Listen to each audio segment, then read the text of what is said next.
नमस्कार, मैं शिल्पी संस्कृति आईएएस के यूट्यूब चैनल में आप सबका फिर से एक बार स्वागत करती हूं। और आज के अपने इस वीडियो में हम 5 प्रश्नों को आपके समक्ष लेकर आए हैं जो कि करंट अफेयर्स बेस्ड होने वाले हैं। तो चलिए शुरू करते हैं आज के अपने प्रश्नों की श्रृंखला को। इससे पहले आप यहां पर एक छोटी सी इन्फॉर्मेशन ले लीजिए।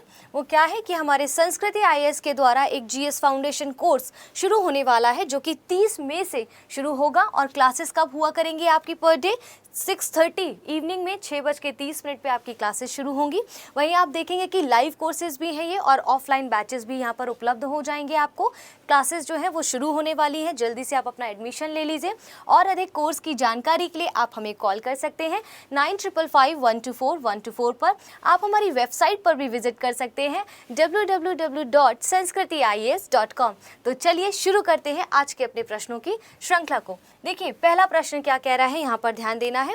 जीएसटी के बारे में यहाँ पर आपसे पूछा गया है। क्या पूछ रहा है? वस्तु एवं सेवा कर जीएसटी से संबंधित ये निम्नलिखित कथन दिए गए हैं। देखते हैं क्या है इसमें कि भारतीय संविधान के अनुच्छेद, यहाँ देखिएगा अनुच्छेद 246A के अंतर्गत पूछा गया है। ठीक है, 246A के अनुसार जीएसटी से संबंधित मामलों पर केवल, ध्यान दीजिए, केवल संघ विधायिका ही कानून बना सकती है। देखिए जीएसटी अपने आप में एक बड़ा टॉपिक हो जाता है। तो इसमें कह रहे हैं, इस आर्टिकल को आप जब पढ़ेंगे जाके तो वहाँ पर मेंशन है कि 246A के अंतर्गत सिर्फ संघ विधायिका ही नहीं बल्कि इससे संबंधित राज्य विधायिका भी इस पे कानून बना सकती है। भाई जीएसटी से संघ का विषय तो है नहीं, इसमें राज्य विधायिका भी इस पे कानून बना सकती है। क्लियर है? तो ये कथन हमारा यहाँ पर गलत हो जाता है क्योंकि यह केवल दिया गया है संघ विधायिका। दूसरा कह रहा है वस्तु एवं सेवा कर परिषद यानी कि जीएसटी की जो परिषद है के द्वारा कोई भी निर्णय सर्वसम्मति से लिया जाता है। देखिए जीएसटी में अगर कोई ऐसा परिषद की बात कर रहा है, उसमें कोई अगर डिसीजन लिया जाएगा तो देखिए इतने बड़े व्यापक टॉपिक पर जो है कोई भी डिसीजन अगर होगा तो सबकी सहमति अनिवार्य नहीं हो सकती। सब अपनी सहमति की एक ही निर्णय पे कैसे दे सकते हैं? सबकी सहमति अपनी अलग अलग होगी, कोई इसमें सहमति देगा कोई नहीं देगा। तो क्या हुआ है यहाँ पर कि 3/4, इसमें क्या है 3/4 जो है उसमें बहुमत के आधार पर इसमें निर्णय, किसी भी निर्णय पर 3/4 बहुमत होना अनिवार्य होता है यहाँ पर, ना कि सर्वसम्मति के अनुसार। अब देखिए यहाँ परिषद की बात की गई है तो यहाँ पर आप एक चीज़ जान लीजिए, ये जो जीएसटी का परिषद बनाया जाता है इसमें इसका अध्यक्ष जो है वो हमारे केंद्रीय वित्त मंत्री होते हैं। देखिए अध्यक्ष हो गया, केंद्र मंत्री होते हैं परिषद में। इसके बाद जो इसके अन्य सदस्य हैं वो कौन होते हैं? वो राज्य के वित्त मंत्री होते हैं। स्पष्ट हो गया है परिषद के बारे में? देखिए यहाँ पर ये चीज़ क्लियर हो गई।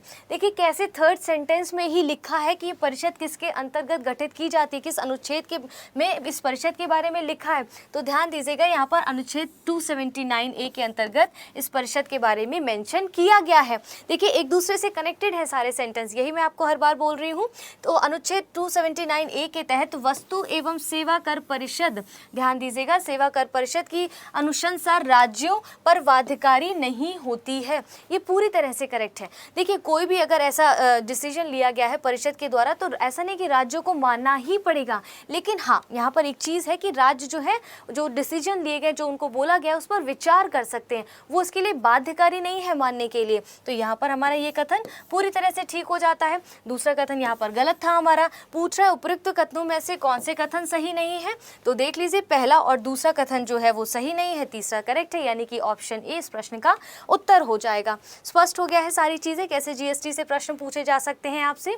आइए देखिए अगला प्रश्न देखते हैं हम इसमें क्या पूछ रहे हैं कि बायोस्फीयर रिजर्व का, ध्यान दीजिए, बायोस्फीयर रिजर्व का विश्व नेटवर्क, ठीक है, विश्व नेटवर्क से संबंधित निम्नलिखित कथनों पर हमें विचार करना है। देखिए यहाँ पर क्या पूछा जा रहा है, बायोस्फीयर रिजर्व की बात कर रहा है, ये क्लियर हो गया। किसके संदर्भ में? पूरे विश्व के नेटवर्क के संदर्भ में यहाँ पर बायोस्फीयर रिजर्व की बात की जा रही है। चलिए स्टेटमेंट पढ़ते हैं। देखिए इसे संयुक्त राष्ट्र जैव विविधता अभिसमय 1992 के अंतर्गत स्थापित किया गया था। किसके अंतर्गत? UNCBD। इसके बारे में लिखा है कि 1992 के अंतर्गत इसको स्थापित किया गया था, इस नेटवर्क को। लेकिन आप देखेंगे कि यहाँ पर देखिए ऐसे जब प्रश्न आते हैं तो कहाँ कहाँ पर चेंजेस किए जा सकते हैं। जैसे यहाँ पर दे दिएगा कि किस अभिसमय के अंतर्गत इसको लाया गया था, ठीक है, और इसमें भारत का क्या रोल है, भारत के कितने इसमें बायोस्फीयर रिजर्व जो है इसमें नामांकित हैं, कितने बायोस्फीयर रिजर्व को इसमें रखा गया, उनके नाम क्या क्या है। देखिए इकोलॉजी अपने आप में बड़ा टॉपिक हो जाता है, एक अच्छा विषय आपको पढ़ना भी चाहिए, उसके बारे में जानकारी होनी चाहिए। और इकोलॉजी से अधिकतर ऐसे प्रश्न पूछे जाते रहे हैं। तो ध्यान दीजिएगा, यहाँ पर संयुक्त राष्ट्र जैव विविधता अभी समय 1992 के अंतर्गत इसको स्थापित नहीं किया गया था, बल्कि यूनेस्को के द्वारा 1971 में यूनेस्को के द्वारा 1971 में इसको स्थापित किया गया था। स्पष्ट है ये पूरी चीजें।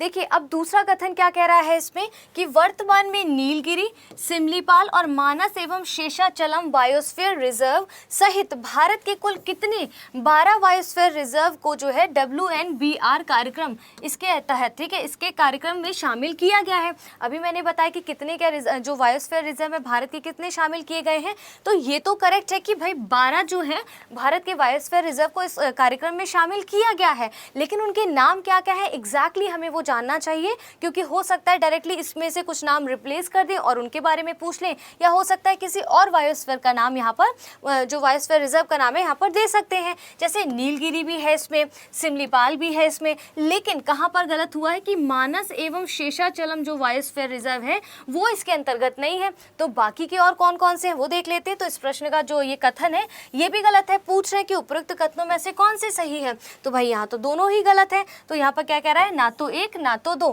देखिए ये दो आपको पता चल गए बायोस्फीयर रिजर्व, बाकी की बायोस्फीयर रिजर्व आप अपनी व्याख्या से देखिए। यहाँ पर देखिए मेंशन किया गया है ना कि 12 बायोस्फीयर रिजर्व है इसके अंतर्गत। इसमें नीलगिरी आ गया, मन्नार की खाड़ी आ गया, सुंदरबन हो गया, नंदा देवी, नोकरेक हो गया, पंचमढ़ी हो गया, सिमलीपाल हो गया, वहीं क्या आता है अचनकमार हो गया, अमरकंटक हो गया, ग्रेट निकोबार, अगस्त्यमाला, कंचनजंगा, पन्ना इत्यादि इसमें शामिल किए गए हैं। स्पष्ट हो गया है। चलिए अगले प्रश्न की ओर बढ़ते हैं। अब हम क्या कह रहा है कि पेंगोंग सो झील, ध्यान दीजिएगा, पेंगोंग सो झील बड़ी चर्चा में बना हुआ है, देख लीजिएगा आप इसको। पेंगोंग सो झील से संबंधित निम्नलिखित कथनों पर हमें विचार करना है। देखिए पहला कथन क्या कह रहा है कि यह काराकोरम माउंटेन रेंज, ध्यान दीजिए, काराकोरम माउंटेन रेंज के उत्तर में अवस्थित है। देखिए इस तरह से ज्योग्राफी से अगर प्रश्न आते हैं तो आपको उसके लिए मैपिंग आना थोड़ा ज़रूरी हो जाता है, क्योंकि आपको ये पता ही नहीं होगा ये पेंगोंग सो झील कहाँ पर है, तो काराकोरम माउंटेन की तो बात ही भूल जाइए। तो यहाँ पर क्या करना है, मैं छोटा सा एक साधारण सा मैप बनाने की कोशिश करती हूँ, उसमें आप समझ पाएंगे कि देखिए यहाँ पर देखिए इंडिया का अगर ये मैप हम देखें यहाँ पर तो क्या है, देखिए मोटा मोटा समझने के लिए इसको समझिए यहाँ पर, ठीक है, हल्का सा एक बना दिए ताकि आप इसको ताकि मैं समझा सकूँ। यहाँ पर आप देखेंगे कि जो ये पेंगोंग, देखिए यहाँ पर पेंगोंग झील है ये, ठीक है, क्या है पेंगोंग झील है, समझ रहे हैं आप, हल्का सा समझाने के लिए। एग्जैक्टली देखिए इसमें नहीं है, आप अगर अपने एटलस में देखेंगे तो आप बेहतर तरीके से इसको और समझ पाएंगे। इसको मोटा मोटा समझाने के लिए पेंगोंग सो झील है, इसके बाद दे रहा काराकोरम श्रेणी यहाँ पर है, ध्यान दीजिएगा काराकोरम श्रेणी जो है वो यहाँ पर है। अब प्रश्न क्या कह रहा है कि काराकोरम माउंटेन रेंज के उत्तर में अवस्थित है, पेंगोंग झील इसके उत्तर में अवस्थित है, जबकि आप देख रहे हैं कि ये इसके दक्षिण में अवस्थित है। ये जो पेंगोंग सो झील है इसके दक्षिण और पूर्व में अवस्थित है, ना कि इसके उत्तर में अवस्थित है। तो इस आधार पे हमारा ये कथन जो है वो गलत हो जाता है, क्योंकि ये माउंटेन, ये जो रेंज है काराकोरम उसके दक्षिण पूर्व में अवस्थित है, ना कि उत्तर में। खारे जल के कारण यह जलीय जीवों के अनुकूल नहीं है, लेकिन ये कई प्रवासी पक्षियों के लिए महत्वपूर्ण प्रजनन स्थल के रूप में काफी प्रसिद्ध है। अब देखिए यहाँ पर दो चीज़ें दी गई हैं, अगर आप समझ पा रहे होंगे तो देखिए पेंगोंग सो झील आपको पता चली कहाँ पर है, इसके बाद पता चला कि भाई ये काराकोरम माउंटेन के उत्तर में नहीं बल्कि दक्षिण पूर्व में अवस्थित है। दूसरी चीज़, तीसरी चीज़ और क्या इसमें इनडायरेक्टली पता चलती है कि पेंगोंग सो जो झील है वो खारे जल की झील है। देखिए ध्यान दीजिएगा, इसी तरह से आपको एक प्रश्न में कई प्रश्न छुपे होंगे, अच्छे से निरंतर अभ्यास करते रहिए, देखते रहिए कि पेंगोंग सो झील जो है वो खारे जल की झील है। स्पष्ट हो गया। इसमें कह रहा है कि जलीय जीवों के लिए अनुकूल नहीं होता है, ये खारा जल जो है वो इसे जलीय जीवों के लिए ये यहाँ पर अनुकूल नहीं है, ठीक है। क्या कह रहा है, किंतु ये कई प्रवासी पक्षियों के लिए महत्वपूर्ण प्रजनन स्थल के रूप में काफी प्रसिद्ध है। पूरी तरह से करेक्ट है। यहाँ पर समझ आ गया आपको कैसे लिंक करना है चीजों को, ठीक है, ये सारी चीजें स्पष्ट हो गई है। दूसरा कह रहा है, इसमें तीसरा कथन कह रहा है कि देखिए ये सिंधु नदी बेसिन क्षेत्र का एक भाग है। फिर इसमें बोल रहा है ये रामसर कन्वेंशन के अंतर्गत अंतर्राष्ट्रीय महत्व की आर्द्र भूमि के रूप में चिन्हित नहीं है। देखिए यहाँ पर रामसर कन्वेंशन की बात कर रहा है। अब देखिए इसको मैंने क्यों स्किप किया अभी मैं बताऊंगी कैसे। देखिए ये रामसर कन्वेंशन के अंतर्गत अंतर्राष्ट्रीय महत्व की आर्द्र भूमि के रूप में चिन्हित इसको नहीं किया गया है। ये करेक्ट है, क्यों? क्योंकि देखिए रामसर कन्वेंशन के अंतर्गत अभी से आर्द्र भूमि के रूप में चिन्हित नहीं किया गया है, बल्कि ये भी अंडर प्रोसेस, अभी इसको चिन्हित किया जाना है। तो ये कथन यहाँ पर ठीक बोल रहा है। देखिए ये तो रहे आपके चारों स्टेटमेंट। अब यहाँ पर क्या एक चीज़ और समझनी है। देखिए रामसर कन्वेंशन आया, फिर एक प्रश्न आपको यहाँ से मिल सकता है कि रामसर कन्वेंशन कब हुआ था और कहाँ हुआ था, किस लिए हुआ था। तो रामसर कन्वेंशन जो है आपका ईरान में 1971 में आर्द्र भूमि के संरक्षण के लिए इसको किया गया था। क्लियर हो गया है? कैसे 2-3 चीज़ें आपको इसी प्रश्न में मिल गई, 2-3 प्रश्नों के उत्तर आपको एक साथ मिलते जा रहे हैं। तो यहाँ पर ये कथन करेक्ट हो जाता है, ये गलत है। ये तो हो गई पूरी मोटी मोटी बात। अब मान लीजिए कोई एक स्टेटमेंट आता है, हम उठा लेते हैं कि काराकोरम माउंटेन के उत्तर में ये अवस्थित नहीं है, ये हमें पता चल गया है या हम जानते हैं। एक बात मान लेते हैं, पूछ रहे उपरोक्त कथनों में से कौन से सही है, तो कोशिश करिए, देखिए कि क्या पता एलिमिनेशन मेथड के थ्रू भी हमें मिल जाए। ये तो मैंने आपको बता दिया, इसलिए हम निकाल लेंगे। अगर हमें नहीं आता है तो उस सूरत में, उस कंडीशन में हमें क्या करना है। यहाँ पर कह रहा है कि पहला कथन गलत है। देख लीजिए, अगर हमें पता है कि पहला कथन गलत है तो इसमें कहाँ कहाँ पहला आ रहा है। जैसे ए में आ रहा है, इसको हम निकाल देते हैं। जैसे बी में आ रहा है, इसको हम निकाल देते हैं। डी में आ रहा है एक, इसको हम निकाल देते हैं। क्या बचा अब हमारे पास? ऑप्शन सी, यानी कि केवल 2 और 4 जो कथन है इसकी बात करें, 2 ये वाला दूसरा और चौथा कथन पूरी तरह से ठीक है और जो सही भी है। देखिए हर चीज़ नहीं संभव है कि आ सके, लेकिन हम कैसे अपने दिमाग के साथ इसको जो है खेल सकते हैं, कैसे हम इसको बता सकते हैं कि नहीं ये हमें प्रश्न आता है। हर तरीका अपनाइए आंसर निकालने के लिए, इस प्रश्न के साथ वो हर तरीका अपनाइए जिससे इस प्रश्न का उत्तर निकल आए। तो यहाँ पर एलिमिनेशन मेथड के थ्रू भी इस प्रश्न का उत्तर आ सकता है। चलिए देखिए व्याख्या दी गई है, आप इसे चाहें तो स्क्रीनशॉट ले सकते हैं। यहाँ पर जैसे वो सिंधु नदी के बारे में लिखा था ना, तो देखिए क्या लिखा है इसमें, एक छोटे से ऊंचे रिज द्वारा सिंधु नदी बेसिन ने एक अलग भूमि बंद बेसिन है, लेकिन माना जाता है कि ये जो प्रागैतिहासिक काल में सिंधु नदी बेसिन का एक हिस्सा ही रहा था। स्पष्ट हो गया है? बाकी की चीजें मैं आपको बता चुकी हूँ। चलिए आगे देखते हैं। अगला प्रश्न क्या कह रहा है आज का, कि कभी कभी सुर्खियों में रहने वाला। देखिए मैं ये कभी कभी कहती हूँ, सुर्खियों में रहने वाले शब्द बहुत बार आते हैं। अच्छे से पढ़िए उन्हें, उनके लिए करंट से जुड़े रहिए, उनका निरंतर अभ्यास करते रहिए, क्योंकि ये शब्द बड़े छोटे से लगते हैं लेकिन बार बार पूछे जाते रहे हैं। तो देखिए क्या कह रहा है कि यहाँ पर एक टर्म दिया है, टर्म का नाम क्या है, अंतर्राष्ट्रीय रेड क्रॉस समिति। यहाँ पर जो है अंतर्राष्ट्रीय रेड क्रॉस समिति के बारे में निम्नलिखित कथन यहाँ पर दिए गए। देखिए ऐसे प्रश्न या तो आएंगे या तो नहीं आएंगे, या कभी कभी इसमें ट्रिक या लॉजिक लगाया जा सकता है, लेकिन कुछ एक्यूरेट चीज़ें ऐसे होती हैं जिनका दिखने में लगेगा कि नहीं ये भी हो सकता है, ये भी हो सकता है, उसमें हमें कुछ चीज़ें आनी ज़रूरी हो जाती हैं। जैसे यहाँ पर समझिए कि अंतर्राष्ट्रीय रेड क्रॉस समिति है क्या। देखिए रेड क्रॉस समिति किस लिए लाई गई थी, कि युद्ध या विपदा के समय में कठिनाइयों से राहत दिलाना है। इसका समिति का जो कार्य है वो क्या है, कि युद्ध या विपदा के समय में कठिनाइयों से राहत दिलाना है। या इनडायरेक्टली हम देखें इसमें क्या है, कि सशस्त्र युद्ध या फिर आंतरिक हिंसा से पीड़ित व्यक्तियों की मदद करना है बेसिकली। तो ये क्या कर रहे हैं, फील्ड पे जाके मदद कर रहे हैं एक तरीके से लोगों की जो पीड़ित है इन चीज़ों से। सशस्त्र विद्रोह हो गया, आंतरिक हिंसा हो गया। क्लियर हो रहा है? तभी आप इस प्रश्न को समझेंगे। देखिए यहाँ पर देखिए, अब ये स्टेटमेंट जब आप पढ़ रहे होंगे तो सबसे सटीक इसका क्या कह रहा है, जो मैंने बताया उसके अनुरूप सबसे इसका सटीक आंसर क्या होगा, ऑप्शन डी। क्यों? सशस्त्र संघर्ष एवं हिंसा की अन्य स्थितियों से पीड़ित व्यक्तियों के लिए मानवीय सुरक्षा, क्या लिखा है, मानवीय सुरक्षा और सहायता प्रदान करने हेतु एक स्वतंत्र संगठन है, फ्री ऑर्गेनाइजेशन है एक ये। बाकी के स्टेटमेंट देखिए, क्या आपको लग रहा है इसमें से कहीं पर थोड़ी भी चीज़ें लिंक हो रही हैं, जैसे ग्लोबल वार्मिंग एवं जलवायु परिवर्तन से उत्पन्न खतरे के समाधान हेतु एक ये शोध संगठन है। तो बताइए क्या ये रिसर्च कोई ऑर्गेनाइजेशन है ये, जबकि नहीं, ये तो फील्ड वर्क कर रहा है जाकर वहाँ पर। यहाँ पर मानवीय सुरक्षा की बात कर रहा है, यहाँ पर ये गलत हो जाता है। कोविड-19 वायरस के विरुद्ध टीकाकरण हेतु एक वैश्विक टीकाकरण अभियान है। देखिए अब आपको लगेगा कि मैम आपने तो बताया अभी कि ये जो है विपदा के समय पे भी ऐसे लोगों की मदद करता है, तो यहाँ पर क्या दिया है, ध्यान दीजिए। कोविड-19 वायरस के जो टीकाकरण के लिए एक अच्छी पहल को शुरू किया जा रहा है, वैश्विक टीकाकरण की यहाँ पर बात बात कर रहा है ये अभियान, जबकि ये इससे पूरी तरह से कनेक्ट नहीं होता है, तो ये गलत हो जाता है। यहाँ पर उभरती तकनीकों यथा कृत्रिम बुद्धिमत्ता, रोबोटिक्स आदि के कारण मानव समुदाय के समक्ष उत्पन्न होने वाले खतरे के समाधान हेतु एक थिंक टैंक है। देखिए थिंक टैंक क्या करेगा, थिंक टैंक करेगा भाई ऑफिस में बैठ के काम, जबकि इसका काम क्या है, फील्ड वर्क कर रहा है, वहाँ पर जाके लोगों की मदद कर रहा है, सशस्त्र विद्रोह से उनको बचा रहा है, उनकी सुरक्षा की बात कर रहा है। ये पूरी तरह से यहाँ पर गलत हो जाता है, क्योंकि थिंक टैंक का काम इस तरह से नहीं होता, तो यहाँ पर ये गलत हो गया। इस प्रश्न का उत्तर मैं बता चुकी हूँ।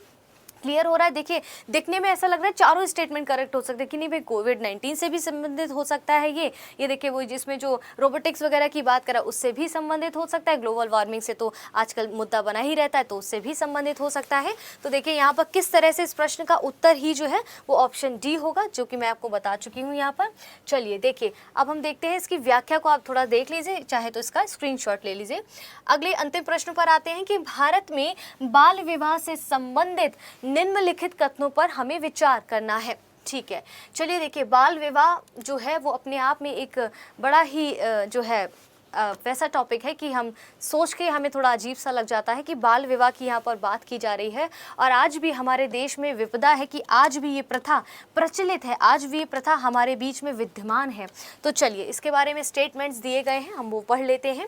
जैसे कह रहा है कि शारदा एक्ट, देखिए जब भी बाल विवाह की बात हो ना तो शारदा एक्ट अपने आप में एक लैंडमार्क वाला एक्ट जो है वो देखने को मिलता है। तो ये करेक्ट है कि शारदा एक्ट 1929 में लाया गया था, लेकिन इसके तहत भारत में लड़कियों के लिए विवाह की न्यूनतम आयु, सोचिए जरा, न्यूनतम आयु यहाँ पर 18 वर्ष निर्धारित की गई थी 1929 में शारदा एक्ट के द्वारा।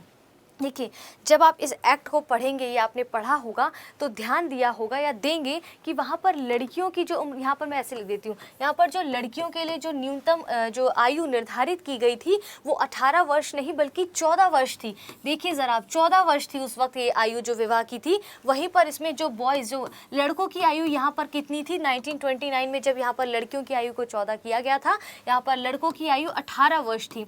ठीक है, ये 18 ईयर्स था और ये था 14 ईयर। आप देख रहे हैं उम्र, देखिए 14 वर्ष थी और 18 वर्ष थी। ये तो रही 1820, इसमें क्या बात कर रहा है 1929 की बात, ये जो एक्ट आया था। अब इसको और समझिए, देखिए इसके बाद आया 1978 में एक एक्ट आया जिसके तहत लड़कियों की उम्र शादी के लिए न्यूनतम कितनी कर दी गई थी, 18 कर दी गई थी, 14 से 18 कर दी गई। और बॉयज़ की उम्र, इसमें लड़कों की उम्र कितनी कर दी थी विवाह की, 21 वर्ष कर दी थी। ठीक है, ये स्पष्ट हो रहा है ना चीज़ें। ये 1929 में ये स्थितियाँ थी, ये देखो ये स्थिति थी 1929 में और ये स्थिति थी 1978 में थी। ठीक है, इसके बाद अब वर्तमान में क्यों ये प्रश्न लाया गया, क्योंकि वर्तमान में 2021 में आप देखेंगे, ध्यान दीजिएगा कैसे याद रखना है। 2021 में आप देखेंगे इसमें क्या हुआ है, लड़कियों की उम्र को 3 साल बढ़ा दिया गया। 3 साल मतलब 21 वर्ष अब कर दिया गया, और लड़कों की उम्र तो यहाँ पर थी ही 21 वर्ष थी। तो क्या हुआ है कि 2021 में अब दोनों की उम्र को 21 कर दिया गया है। याद रहेगा आपको, 2021 में दोनों की उम्र को जो है न्यूनतम उम्र उनके विवाह की जो है 21 वर्ष कर दिया गया है।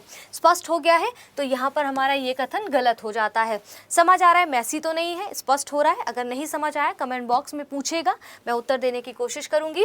फिर दूसरा कह रहा है कि भारत में बाल विवाह संबंधी आंकड़े ये दर्शाते हैं, ध्यान दीजिए, बाल विवाह संबंधी ये आंकड़े दर्शाते हैं कि भारतीय राज्यों में उच्च सकल राज्य घरेलू उत्पाद यानी कि जीएसडीपी जो है वो एवं बाल विवाह की संख्या में, देखिए कह रहा है कि जिस अपने देश में ये कह रहा है कि जहां जिन जिन राज्यों में जो उनका जीडीपी है, जो जीएसडीपी है वो बढ़ा हुआ है, वहां पर बाल विवाह की संख्या में कमी में सीधा और प्रत्यक्ष संबंध है। मतलब ये कह रहे हैं कि जिस राज्य की जैसी जीडीपी है, जैसा राज्य की जो जीएसडीपी है, उस हिसाब से उसकी जो है बाल विवाह की वहाँ पर कंडीशन है। अगर वहाँ की जीडीपी जीएसडीपी जो ऊंची है, उच्च है, तो वहाँ पर बाल विवाह की संख्या में कमी भी दिखाई दी गई है और प्रत्यक्ष उसका संबंध है। लेकिन मज़ेदार बात यहाँ पर एक बड़ी बात ये है कि यहाँ पर क्या हुआ है कि ऐसा नहीं है कि अगर वहाँ का जीएसडीपी बढ़ा हुआ है तो वहाँ पर बाल विवाह जो है उसमें संबंध उसका प्रत्यक्ष उसमें कमी दिखाई दी गई। नहीं, आप इसके जीते जाते उदाहरण देख सकते हैं, जैसे कर्नाटक हो गया, जैसे मध्य प्रदेश हो गया, जैसे महाराष्ट्र हो गया, आप देखेंगे इनमें कि इनकी जीएसडीपी जो है काफ़ी सही है, लेकिन इसके बावजूद भी वहाँ पर बाल विवाह का इसका कोई सीधा संबंध नहीं, जबकि सबसे ज़्यादा केसेस आप देखेंगे बाल विवाह के तो वही देखने को मिलेंगे। आप देखिएगा ज़रा, अभी व्याख्या में भी आप देखेंगे तो हैरानी वाली बात है कि वहाँ की जीएसडीपी अगर कह रहे हैं प्रत्यक्ष संबंध है तो ऐसा बिल्कुल भी नहीं है। ध्यान दीजिएगा, तो यहाँ पर ये कथन हमारा गलत हो जाता है। ठीक है, क्यों पूछ रहे हैं कि उपरोक्त कथनों में से कौन से कथन सही है, तो भाई हमारे तो ना तो एक कथन ठीक है ना तो दो कथन ठीक है, दोनों ही हमारे कथन गलत हो जाते हैं। इसमें स्पष्ट हो गया है, ये सारी चीज़ें आपको अच्छे से समझ आ रही हैं। यहाँ पर सही पूछा गया था, आपको सही उत्तर मिल गया है इसका। आइए व्याख्या देखिए, इसमें काफ़ी कुछ चीज़ें जैसे मैंने आपको बताई है यहाँ पर कि 14 से 18 उसमें जो किया गया है। इसके बाद देखिए इसमें मामले देखिए कैसे कैसे कहाँ आए कि दर्ज किए गए मामलों की संख्या कर्नाटक में सबसे अधिक है, 184 जो केसेस इसमें दिखाई दिए गए। इसके बाद आप देखेंगे असम में, पश्चिम बंगाल में, तमिलनाडु में, तेलंगाना में इत्यादि में इसमें ये आंकड़े इसमें जो है मिले हैं। फिर इसके बाद क्या कह रहा है कि राष्ट्रीय अपराध रिकॉर्ड ब्यूरो के द्वारा 2020 की बात की जा रही है, 2020 के आंकड़ों के अनुसार बाल विवाह निषेध अधिनियम के तहत कुल 785 मामले दर्ज किए गए हैं। आप समझ रहे हैं, ये तो ऑन पेपर है, जो ऑफ पेपर होंगे वो कितने होंगे हम अंदाजा लगा सकते हैं। देखिए यही तो विडंबना है, यहाँ पर क्या दिया है 785 मामले यहाँ पर दर्ज किए गए हैं। ये रही सारी चीज़ें मोटी मोटी जो आपको मैंने बता दी हैं। तो चलिए इसी के साथ आज हम यहाँ से आपसे अलविदा कहते हैं और फिर से हम कल वापस मिलेंगे। अपने मंडे को हम इसको कंटिन्यू करेंगे। संडे का एक छोटा सा ब्रेक ले लीजिए ताकि खुद को तरोताज़ा कर सके। तो चलिए इसी के साथ आप हमारी वीडियोस को लाइक करते रहें, इस वीडियो को अपने दोस्तों के साथ सभी के साथ ज़्यादा से ज़्यादा शेयर करें, हमारे चैनल पर बने रहें निरंतर और इसी तरह से अभ्यास करते रहें। शुक्रिया।